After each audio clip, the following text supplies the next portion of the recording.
السلام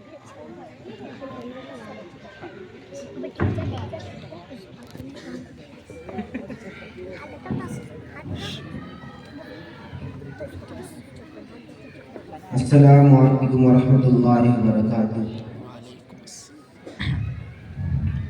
نحمده ونصلي على رسوله الكريم اما بعد فقد قال الله تبارك وتعالى في القرآن المجيد اعوذ بالله من الشیطان الرجیم بسم اللہ الرحمن الرحیم ذلك الكتاب لا ريب فيه هدى للمتقين وقال النبي صلی اللہ علیہ وسلم خیرکم من تعلم القرآن وعلمه۔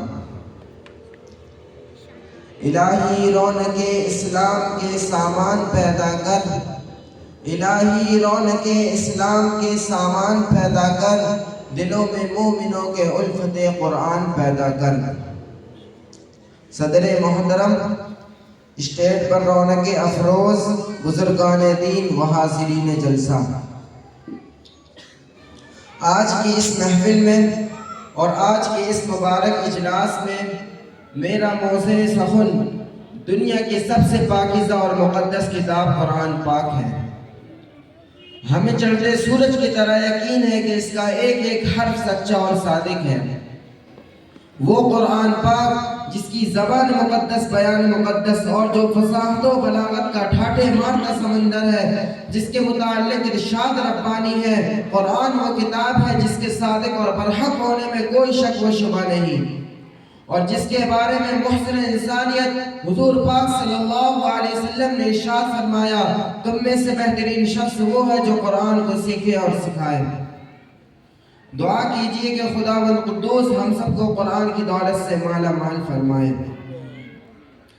نوجوان دوستو، قرآن رب ذوالجلال کی طرف سے عطا کرتا وہ حسین تحفہ ہے جس نے 23 برس کی قلیل مدت میں پورے عالم میں وہ انقلاب برپا کر دیے کہ بڑے سے بڑے فصحاء، بلغاء، ادباء، شعراء حیران و نشتہ رہ گئے، جن کی آیتوں کو سن کر پتھر دل موم ہو گئے۔ دوستو، یہی قرآن ہے جو رہتی دنیا تک کے انسانوں کے لیے سراپا ہدایت و رحمت ہے۔ یہی وہ قرآن ہے جس نے رسول کی رسالت کا احساس بخشا۔ یہی وہ قرآن ہے جس نے پسماردہ قلوب کو تازگی بخشی۔ ہاں، یہی وہ قرآن ہے جس کی برکت سے جنات و شیاطین کا آسمانوں پر جانا بند ہوا۔ یہی وہ قرآن ہے جس نے رسول کی رسالت کا احساس بخشا۔ یہی وہ قرآن ہے جس کی بدولت عمر فاروق رضی اللہ عنہ کو ایمان نصیب ہوا۔ یہی وہ قرآن ہے جس کے نظیر پیش کرنے سے ساری دنیا آج اس وقت سے رہی۔ یہی وہ قرآن ہے جس نے ذہنی قوتوں کو جلا بخشا۔ یہی وہ قرآن ہے جس کی برکت سے اجڑے ہوئے چمن میں بہار پیدا ہوئی۔ محترم حضرات، آج کے اس نازک دور میں حفظ کلام پاک کو فضول سمجھا جاتا ہے، اس کے الفاظ رٹنے کو حماقت بتلایا جاتا ہے، کہا جاتا ہے اس کا رٹنا اور بے سمجھے پڑھنا بے سود ہے۔ افسوس خلاف افسوس، اس قرآن پاک کے بارے میں ہمارا یہ خیال ہے جس کے بارے میں شہنشاہ بطحہ جناب محمد رسول اللہ صلی اللہ علیہ وسلم نے ارشاد فرمایا، اقرأ وارتقِ ورتل كما كنت ترتل في الدنيا فإن منزلك عند آخر آية تقرأها۔ قیامت کے دن حافظ قرآن سے کہا جائے گا، پڑھتا جا اور جنت کے درجوں پر چڑھتا جا اور ٹھہر ٹھہر کے پڑھ، جیسا کہ دنیا میں ٹھہر ٹھہر پڑھا کرتا تھا، بس تیرا مقام اور ٹھکانہ وہی ہے جہاں آخری آیت پر پہنچے۔ یاد رکھو، یہ قرآن دنیا کی سب سے بڑی نعمت ہے۔ یہ زمین، آسمان، چاند، سورج، ستارے کوئی اس نعمت کا مقابلہ نہیں کر سکتے۔ یہ کلام رب کائنات کا مقدس اور عظیم کلام ہے، اور کیوں نہ ہو جبکہ اس کا اتارنے والا امین، جس کے ذریعے سے اتارا گیا وہ بھی امین، جس ذات پر نازل ہوا وہ بھی امین، جس مقام پر نازل ہوا وہ بھی امین، جس مہینے میں نازل ہوا وہ تمام مہینوں میں افضل، اور جس رات میں نازل ہوا وہ 1000 مہینوں سے بہتر ہے۔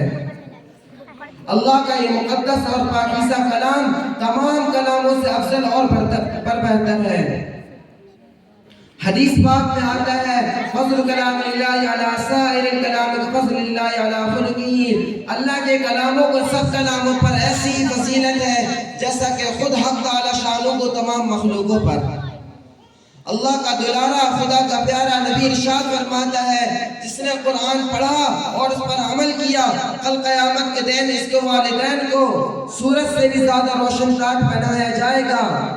غور کرنے کا مقام ہے جب والدین کو اس کے قدر و انعام سے نوازا جائے گا، خود پڑھنے والے کا مرتبہ عالم کا کیا مقام ہوگا۔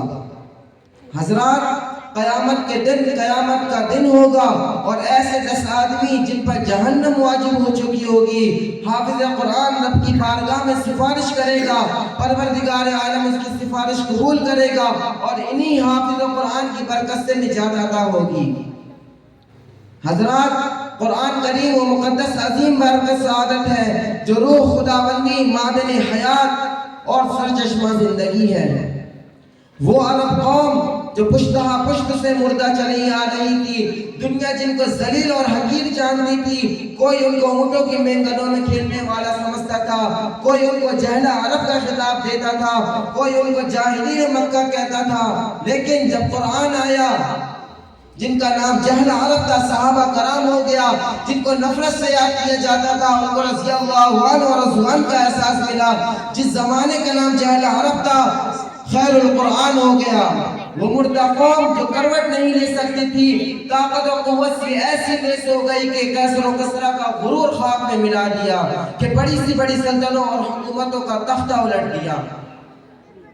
محترم بزرگ دوستو، قرآن آیا تو زمان و مکان میں زندگی آئی، قرآن آیا تو مذہب اسلام پھیلا، قرآن آیا تو کفر و شرک دم توڑ گیا، قرآن آیا تو توحید ملی، ایمان ملا، قرآن آیا تو توحید ملی، ایمان ملا، قرآن آیا تو شرافت و عزت ملی۔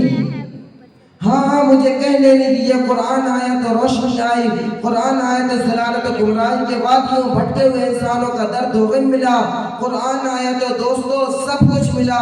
مگر افسوس صدا افسوس، ہم نے قرآن پاک کے دامن مقدس کو ترک کر دیا، ہم نے اس کی پاکیزہ تعلیمات کو بھلا دیا۔ نتیجہ یہ ہوا کہ وہ مسلم قوم جس پر عزت و رفعت کا تاج تھا، ذلت و رسوائی کے غار میں جا گری۔ اب میں اپنی تقریر کو یہی ختم کرتا ہوں۔ دعا کیجئے کہ اللہ تعالیٰ تمام مسلمانوں کو قرآن پر عمل کرنے کی توفیق نصیب فرمائے۔ وما علینا الا البلاغ۔ ماشاءاللہ، اسی کو کہا جاتا ہے سمجھدار کے لیے اشارہ ہی کافی ہے۔ ماشاءاللہ، بڑی اچھی تقریر کر رہے تھے اور بڑی طویل تقریر تھی۔ ماشاءاللہ عنوان بھی بہت اچھا تھا۔ ایک مقرر کے لیے جو صلاحیتیں ہونی